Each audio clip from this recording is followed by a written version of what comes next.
BA तृतीय वर्ष पंचम सत्र हिंदी ऐच्छिक प्रश्न पत्र क्रमांक 10 में आपका फिर से स्वागत है, जिसका शीर्षक है आदि तथा मध्यकालीन हिंदी साहित्य का इतिहास।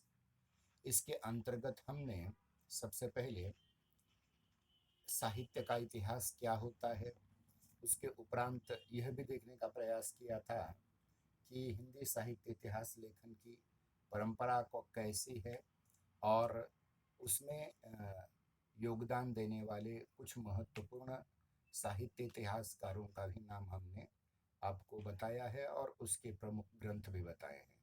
उसके उपरांत हिंदी साहित्य इतिहास के काल विभाजन और नामकरण तथा मुख्य प्रवृत्तियां देखी हैं, जिसके अंतर्गत संवत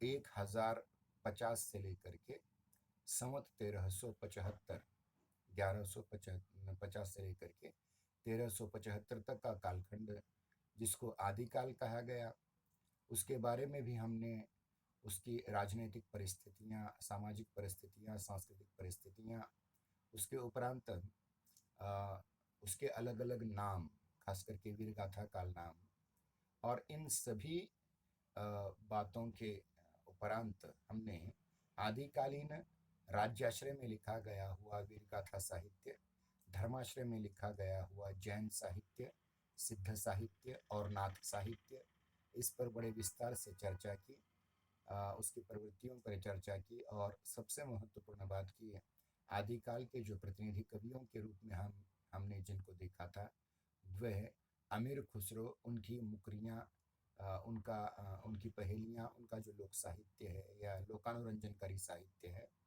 उस पर चर्चा की। उनका परिचय प्राप्त करने के बाद फिर विद्यापति पर भी हमने चर्चा की और विद्यापति की पदावली के कुछ महत्वपूर्ण बातें हमने आपके सम्मुख रखी, विद्यापति का परिचय भी प्राप्त किया। उसके उपरांत आदिकाल और भक्तिकाल के सीमा रेखा पर खड़े संत नामदेव जी का परिचय प्राप्त किया, उनके पर कुछ हिंदी पदों की चर्चा की। ये आदिकाल की बात हुई। मैं जानबूझकर थोड़ा सा पुनरावर्तन कर रहा हूँ। इसके उपरांत हमने दूसरे कालखंड की ओर रुख किया था, जिसका नाम भक्तिकाल था, जिसको पूर्व मध्यकाल भी कहा जाता है, और इसके भी राजनीतिक परिस्थितियाँ, उसके उपरांत सामाजिक परिस्थितियाँ, सांस्कृतिक परिस्थितियाँ, आर्थिक परिस्थितियों पर चर्चा की। इस कालखंड में जैसे देखिए, आदिकाल का कालखंड यह पृथ्वीराज चौहान से शुरू होता है और सिकंदर लोदी तक चलता है।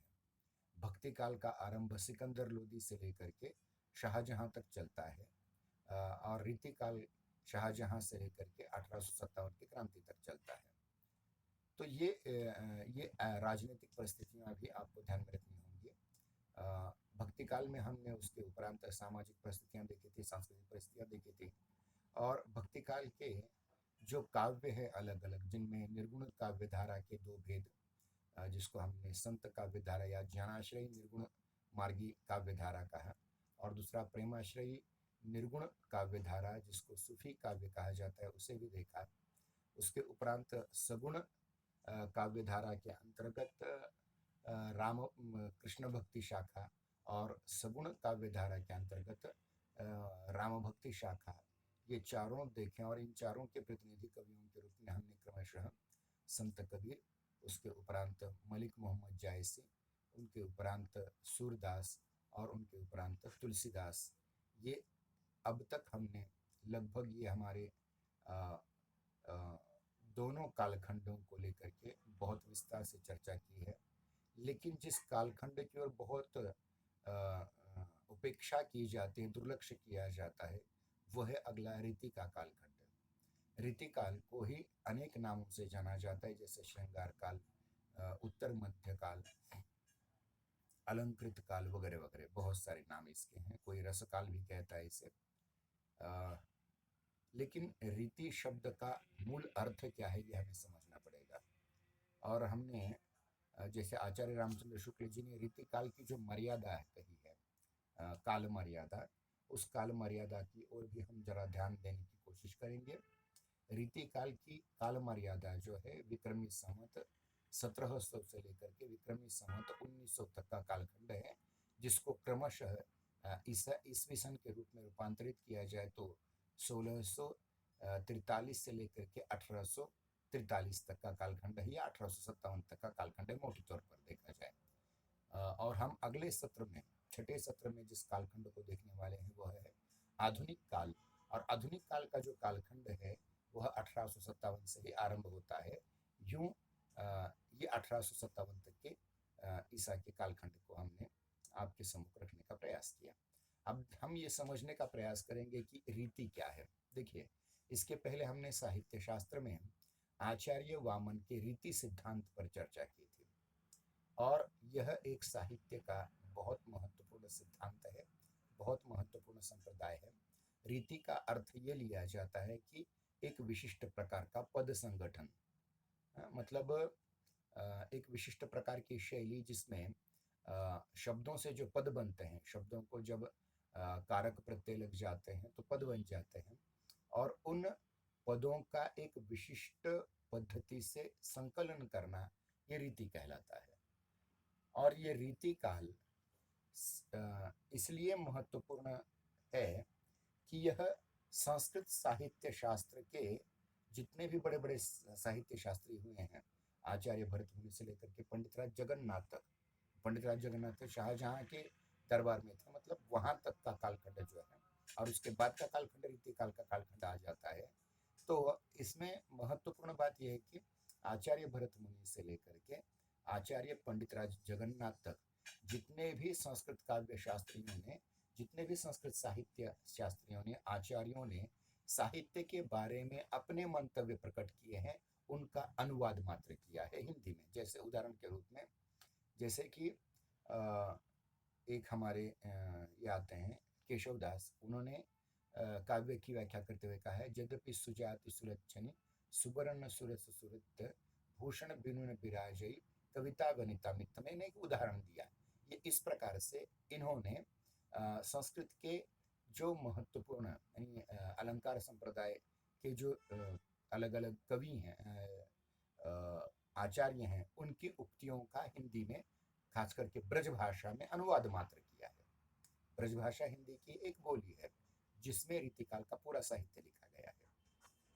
अब मजेदार बात यहाँ यह है कि जिन संस्कृत आचार्यों ने लक्षण ग्रंथ लिखे, मतलब जैसे कि भरत मुनि ने नाट्यशास्त्र लिखा, भामह ने काव्यालंकार लिखा, दंडी ने काव्यादर्श लिखा, या फिर उसके बाद मम्मट ने काव्य प्रकाश लिखा, विश्वनाथ ने साहित्य दर्पण लिखा, पंडितराज जगन्नाथ ने रस गंगाधर लिखा।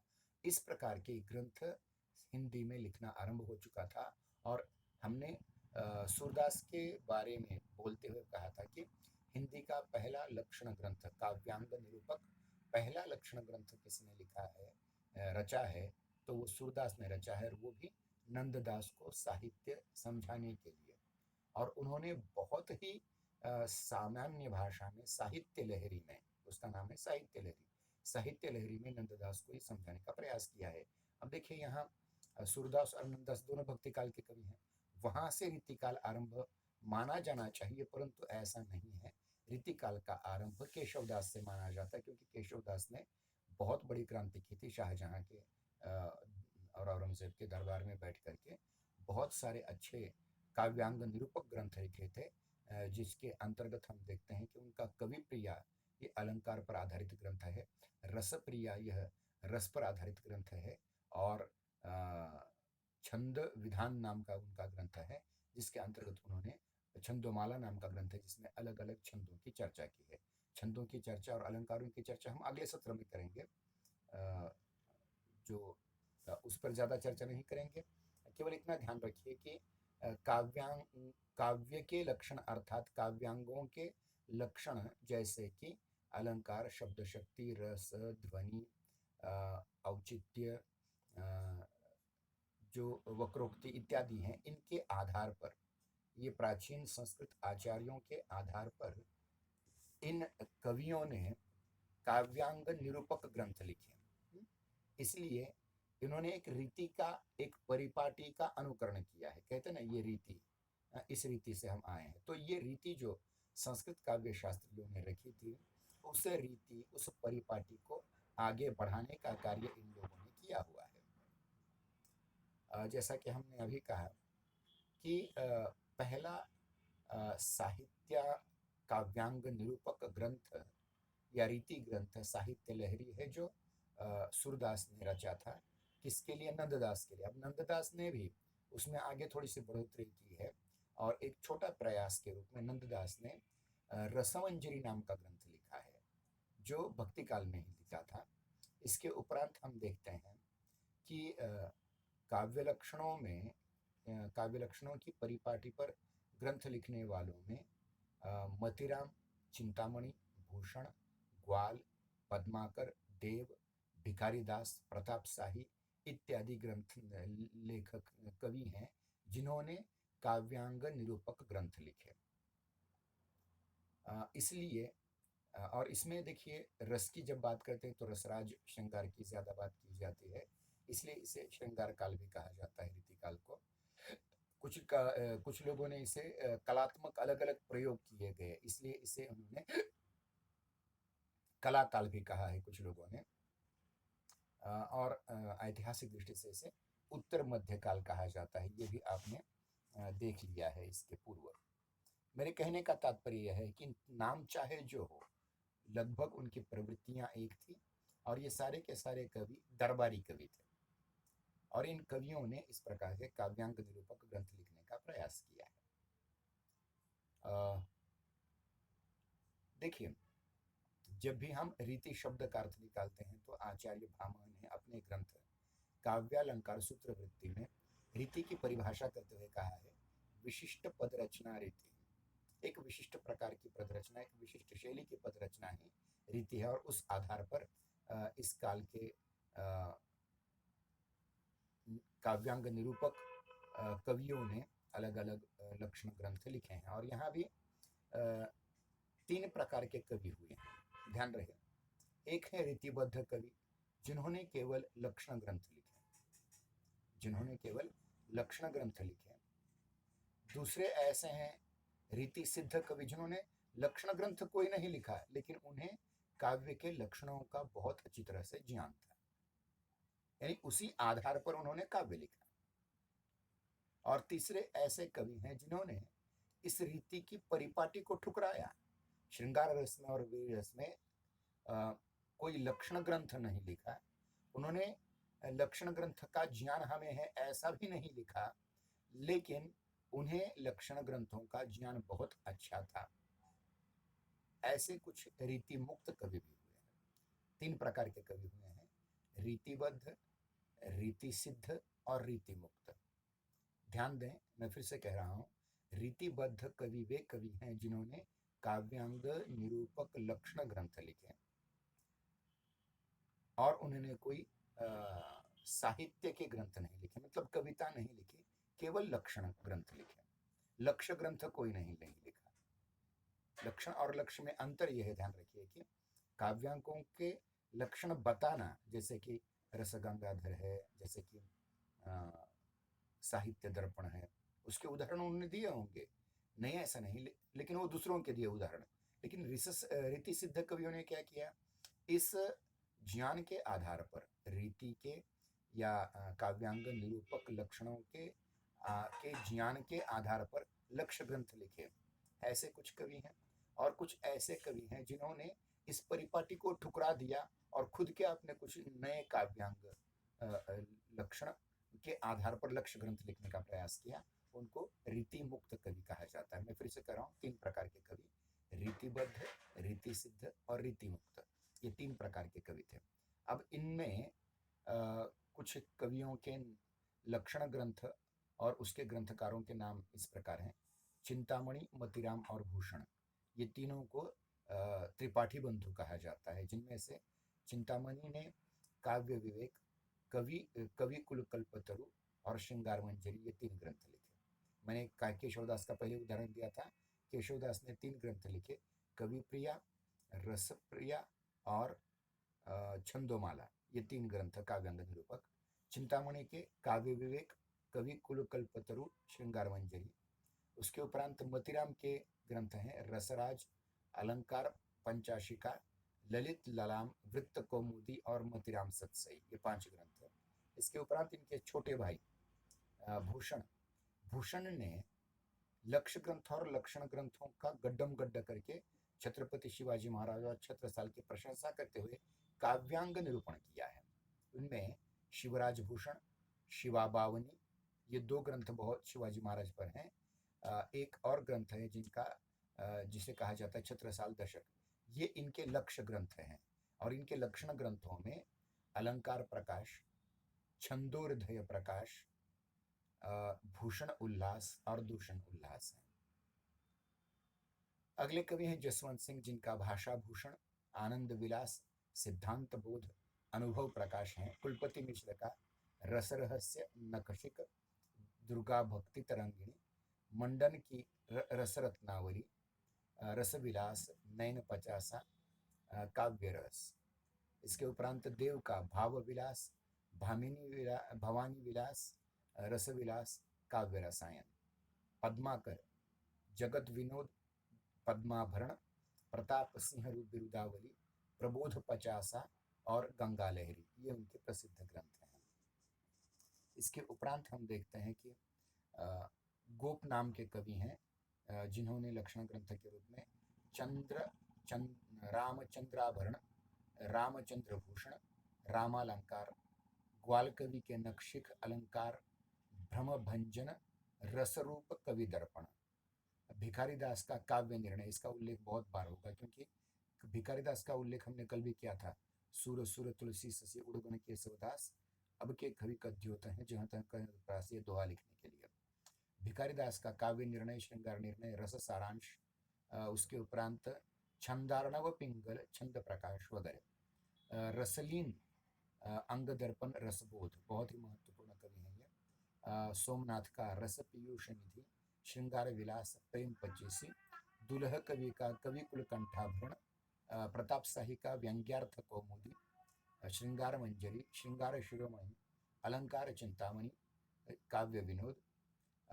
अगले कवि हैं द्विजदेव, जिनकी श्रृंगार लतिका, श्रृंगार बत्तीसी, श्रृंगार कल्पद्रुम, ये रीतिबद्ध कवि हैं। अब रीति सिद्ध कवि 2-3 हैं जिसमें से 2 महत्वपूर्ण हैं। एक है बिहारी, जिन्होंने बिहारी सतसई 711 या 714 दोहे लिखे हैं, जो काव्यांग निरूपक तो नहीं है लेकिन काव्यांग निरूपण के ज्ञान का उपयोग किए हुए दोहे हैं। और दूसरे इस रीति सिद्ध कवियों में से महत्वपूर्ण कवि हैं हमारे छत्रपति संभाजी महाराज। दुर्दैव से उनको पाठ्यक्रम में लगाया नहीं जाता। और इनके 3 ग्रंथ हैं छत्रपति संभाजी महाराज के, हिंदी के 3 ग्रंथ हैं। ध्यान रखिए कि छत्रपति संभाजी महाराज ने नृपशंभु इस नाम से हिंदी काव्य लिखा है, और जिनके 3 काव्य हैं हिंदी में, नखशिख, नायिका भेद और 7 शतक। नखशिख, नायिका भेद और 7 शतक। तो बिहारी और नृपशंभु ये 2 ही रीति सिद्ध कवि हैं।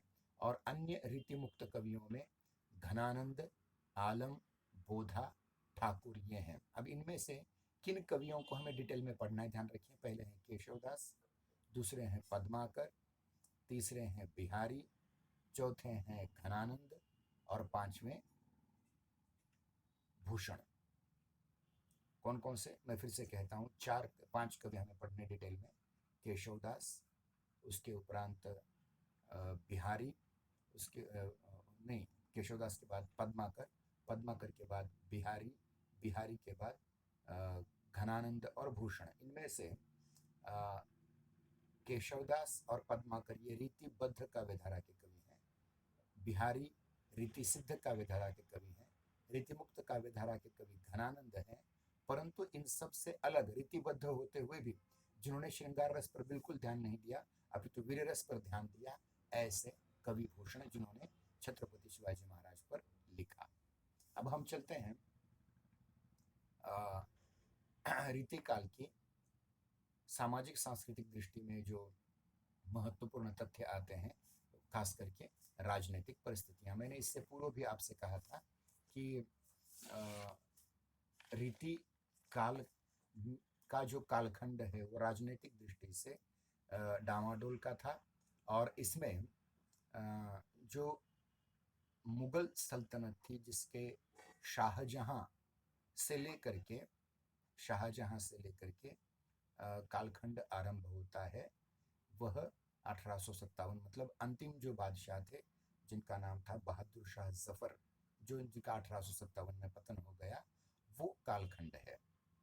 कहाँ से? शाहजहां, शाहजहां का पुत्र औरंगजेब, औरंगजेब के बहुत सारे बेटे जिसमें से शाह आलम, फर्रुखसियर वगैरह आते हैं, और उसके उपरांत ये पूरा का पूरा मुगल कालखंड है 1857 तक, मतलब दिल्ली की राजसत्ता पर बहादुर शाह जफर तक का ये कालखंड है। मैं फिर से कह रहा हूँ, आप कभी मत भूलना, आदिकाल का कालखंड पृथ्वीराज चौहान से लेकर के पृथ्वीराज चौहान से लेकर के सिकंदर लोदी तक का कालखंड है। भक्ति काल का कालखंड सिकंदर लोदी से लेकर के शाहजहां तक का कालखंड है। रीति काल का कालखंड शाहजहां से लेकर के कहाँ तक का कालखंड है? 1857 की क्रांति तक का, यानी बहादुर शाह जफर तक का कालखंड। तो इस प्रकार से राजनीतिक परिस्थितियां इस समय की कैसी थी वो अभी देखना पड़ेगा कि ये जो काल था उसको रीतिकाल का कालखंड जो है वह मुगल सत्ता के उदय, विकास और पतन काल का कालखंड है। यानी मुगल साम्राज्य उस समय चरम उत्कर्ष पर था, जब ताजमहल और यानी बहुत महत्वपूर्ण घटनाएं गई, खास करके ताजमहल का निर्माण और तख्ते ताउस का निर्माण हुआ। तख्ते ताउस जिसको मयूर सिंहासन कहा जाता है, उसका कालखंड है। बहुत ही महत्वपूर्ण कालखंड। और इस कालखंड में समस्त उत्तरी भारत के राजपूत राजाओं और सामंतों ने मुगलों की अधीनता स्वीकार की थी, परंतु दक्षिण में अहमदनगर का निज़ाम शाह, बीजापुर का आदिल शाह, गोलकुंडा का कुतुब शाह, बरार का इमाद शाह और बिदर का बरीद शाह, इसमें दक्षिण में मुस्लिम सत्ताएं थीं। परंतु छत्रपति शिवाजी महाराज का महाराष्ट्र में, छत्रसाल का बुंदेलखंड में स्वतंत्र राज्य स्थापित हो चुका था। ये बहुत ही महत्वपूर्ण है थे।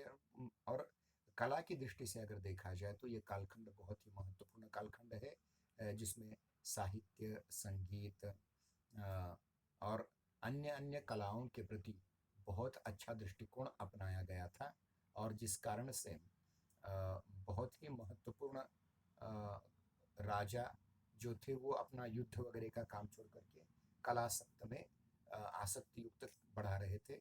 औरंगजेब ने या दिल्ली के बादशाह ने आदेश दिया तो युद्ध को चल पड़े, वरना बैठ करके कला की उपासना करते रहे, कला की आसक्ति करते रहे वगैरह वगैरह। तो देखिए जो, और इसमें एक महत्वपूर्ण बात है कि मराठों के स्वतंत्र साम्राज्य, छत्रसाल के, बुंदेलों के स्वतंत्र साम्राज्य के साथ साथ ही जो उत्तर भारत की मुगल सल्तनत थी, उस मुगल सल्तनत पर बाहरी आक्रमण भी हो रहे थे, जैसे कि अहमद शाह अब्दाली का 2 बार आक्रमण, नादिर शाह का 2-3 बार आक्रमण।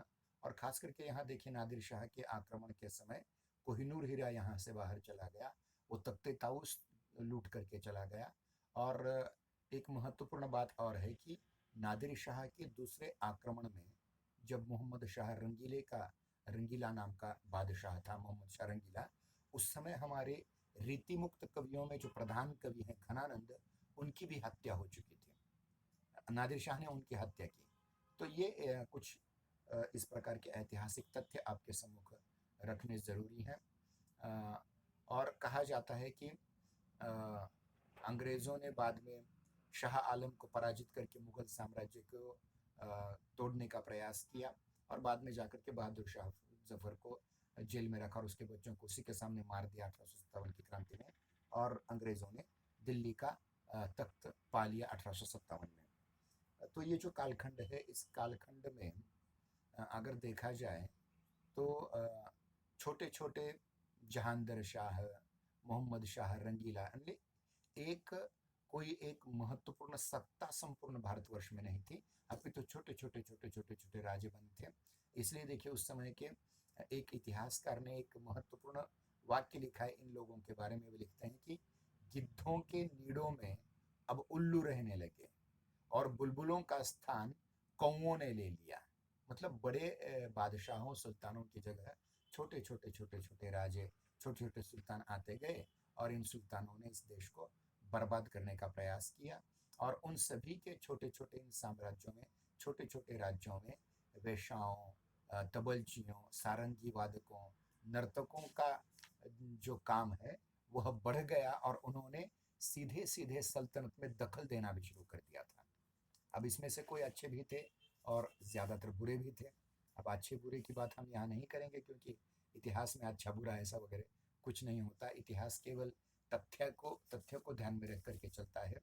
और यहाँ एक महत्वपूर्ण बात और ये कहना चाहूँगा कि राजनीतिक परिस्थितियाँ जब डामाडोल होती है तो अपने आप ही सामाजिक परिस्थितियाँ भी खराब हो जाती हैं। और सामाजिक परिस्थितियाँ खराब हो गई तो अपने आप सांस्कृतिक परिस्थितियाँ भी खराब हो जाती हैं। और सांस्कृतिक परिस्थितियाँ खराब हो जाती हैं तो आर्थिक परिस्थितियाँ भी खराब होती जाती हैं। तो एक प्रकार से यह शोषण का कालखंड था। अब इसमें किसी को दोष देना ये महत्वपूर्ण नहीं है, अपितु संपूर्ण भारतवर्ष के सभी लोगों ने राजनीतिक दृष्टि से, सामाजिक दृष्टि से गलत काम किए हुए थे। अगर हम सामाजिक परिस्थितियों की ओर देखें तो एक संस्कृत की उक्ति चरितार्थ होती है, यथा राजा तथा प्रजा। राजा अय्याश है, राजा हरम में बैठा हुआ है, राजा अलग अलग अनेकों विवाह कर रहा है, लड़कियों को उठा कर ले जा रहा है। जैसे मीना बाजार का उदाहरण मैंने दिया था कि मीना बाजार एक पद्धति थी दिल्ली के आसपास, जहाँ केवल महिलाओं के लिए बाजार रखे जाते थे और वहाँ बादशाह महिलाओं के वेश धारण करके जो सबसे सुंदर स्त्री दिखती थी उसको उठा कर ले जाते थे। अब इसमें कौन कौन है ये मैं ही बताऊंगा, हो सकता है आपके दिल और दिमाग को धक्का बैठे, इसलिए हम उस पर नहीं जाएंगे। तो यथा राजा तथा प्रजा, इस उक्ति के अनुसार इस काल के प्रजा भी बिगड़ रही थी। इतना ही नहीं, नैतिकता कहीं भी नहीं दिखाई दे रही थी, न राजा में न प्रजा में। हालांकि इसके पहले अकबर के काल में तुलसीदास ने राम राज्य का आदर्श और मर्यादा पुरुषोत्तम रामचंद्र जी के चरित्र का आदर्श, एक पत्नी एक वाणी एक वचनी, श्री रामचंद्र जी को सामने लाने का प्रयास किया, लेकिन कोई उपयोग नहीं हुआ। इसका कारण यह है कि आदर्श राजा ही नहीं रखा तो प्रजा कहाँ से आदर्शवान होगी। तो ये यथा राजा तथा प्रजा यहाँ में दिखाई देता है। नैतिकता का घोर पतन हो रहा था। कोई नैतिक नियम नहीं थे। छोटे मोटे सरदार, छोटे मोटे सामंत स्वयं को अलग राजा घोषित कर रहे थे और ये सारे के सारे सामंत अपने आसपास ऐसे चापलूस रखते कि एक दो गांव का राजा भी है तो उसे पृथ्वीपति कहा जाता, उसे सारे पृथ्वी का राजा कहा जाता, सम्राट कहा जाता था। और इन नालायक राजाओं को और भी अधिक बिगाड़ने का काम चापलूस लोगों ने किया हुआ है। और इन चापलूसों ने उनके सामंत और ये जो छोटे मोटे राजा थे उनके सामंत और सरदारों ने, अमीर उमराओं ने विलासों के इतने प्रकार खोज लिए और उसके लिए जो उन्हें धन लगता था उस धन के लिए उन्होंने अलग अलग टैक्स लगाने शुरू कर दिए, और जिससे आर्थिक स्थितियां भी बिगड़ गई। और लड़कियों का अपहरण करवाना ये इनका खास शगल बन चुका था और उनको ला करके दरबार में पटकना और दरबार से हरम में ले जाना। और बहुत सी घटनाएं, और दरबार में भी वेश्याओं का सम्मान करना, नर्तकियों का सम्मान करना। ध्यान दीजिए, छत्रपति शिवाजी महाराज एकमात्र ऐसे व्यक्ति हैं, राणा प्रताप छत्रपति शिवाजी महाराज, जिन्होंने इन ऐसे धंधेबाज स्त्रियों को कोई स्थान नहीं दिया। लेकिन शिवाजी महाराज ने जो इज्जत कमाई वो पेशवाई में चली गई। ऐसे बहुत से उदाहरण हम बता सकते हैं जिन लोगों ने अपने हरम में, अपने अंतपुर में हजार हजार, दो दो हजार, दस दस हजार, छत्तीस छत्तीस हजार स्त्रियां रखी थी। उदाहरण के रूप में मांडवगढ़ का बहादुर शाह जो था, उसके दरबार में उसने तो हमारे श्री कृष्ण को भी पीछे छोड़ दिया। 16 सहस्त्र नहीं, 36,000 स्त्रियां रखी थी। अकबर की भी 8,000 स्त्रियां थी। बाकियों के बारे में मैं ज़्यादा चर्चा नहीं करना चाहता। तो ये सामंत, अमीर उमराव, छोटे मोटे सरदार, इन लोगों ने संपूर्ण जनता में भयानक अनैतिकता को बढ़ावा दिया था। अनैतिकता बढ़ाई थी, जिसका परिणाम सामान्य जनता पर भी होने लगा, और लोग कमाना छोड़ करके दलाली में उतर आए। इतना ही नहीं, दूसरी दिशा की समाज जब गिर जाता है तो अंधश्रद्धाएं भी बढ़ जाती हैं, और अंधश्रद्धा भी, अशिक्षा तो थी ही, सामान्य जनता तो अशिक्षित थी ही, और बाल विवाह हो रहे थे। बाल विवाह ही नहीं, विवाहेतर संबंध भी बहुत से निर्माण हो रहे थे। इतना ही नहीं, विधवाओं के साथ गलत व्यवहार किया जाता। घर में अगर कोई पुरुष मर जाता तो उसकी स्त्री के साथ अनाचार तो घर में तो होता ही, लेकिन अगर घर में उसे रखना दुभर हो जाता तो उसे तीर्थ स्थल पर छोड़ा जाता, जिनको वेश्या बना दिया जाता। इस प्रकार से स्त्रियों की गंभीर स्थिति थी, और धनी सामंत वर्ग गरीब पर मनमाने अत्याचार कर रहा था, मनमाने टैक्स लगा रहा था, और इस वजह से सामान्य जनता अत्यंत दुखी हो चुकी थी। अब चलते हैं धार्मिक परिस्थितियों की ओर। राजनीतिक और सामाजिक परिस्थितियों के उपरांत क्रम आता है धार्मिक परिस्थितियों का, और इन धार्मिक परिस्थितियों में हम देखते हैं कि अकबर और जहांगीर की थोड़ी सी उदार नीति के बाद शाहजहां आया। शाहजहां ने उसे और कड़ा करने की कोशिश की, और औरंगजेब ने क्या किया बताने की आवश्यकता नहीं आपको। अब बाबर की तरह ही औरंगजेब ने भी काशी का विश्वेश्वर मंदिर तोड़ दिया। काशी का जो काशी विश्वेश्वर मंदिर है शंकर का, वो तोड़ दिया। मथुरा का कृष्ण मंदिर तोड़ दिया। ये तो उदाहरण है केवल, ऐसे हजारों उदाहरण हैं जिन्होंने केवल बहुसंख्यक हिंदुओं को इस्लाम में दीक्षित करने के लिए नाना अनन्वित अत्याचार किए। और उसके उपरांत हम देखते हैं कि दूसरी ओर जो धर्म का आश्रय था, मतलब सामान्य लोग जिन धार्मिक पीठों को, जिन धार्मिक मठों को दान दे करके बड़े बनाते, वो सारे वैष्णवाचार्य भी बिगड़ गए। उन्होंने भी मठों में स्त्रियों को लाना, वेश्याओं को लाना, इस प्रकार के गलत गलत गलत गलत काम शुरू किए। और महंत, जो मठों के महंत हैं, उन्होंने अनाचार भी शुरू किया, क्योंकि उनको पता था राजा इस पर कार्रवाई नहीं करेगा, क्योंकि राजा खुद यह कर रहा है, तो राजा दूसरे के किस मुख से कहेगा कि ऐसा मत करो। सारी, और ये इनके शिष्य मंडली जो थी, चाहे वो पुरुष शिष्य हो या स्त्री शिष्य हो, वो बहुत बड़ी बड़ी दक्षिणाएं दे करके इनको और भी अधिक बढ़ा बनाए रहे थे। यानी ये अलग अलग सुख सुविधाएं प्राप्त कर रहे थे, और कुछ कुछ धर्माचार्यों के, धर्मपीठों के, मठों के मठाधीश और महंत तो राजाओं से भी ज्यादा रसिक थे। इस प्रकार से यहाँ गलत काम होने लगे थे, और दरबारों की तरह ही मंदिरों में भी नाच गानों के कार्यक्रम होने लगे थे, मठों में भी नाच गानों के काम होने लगे थे।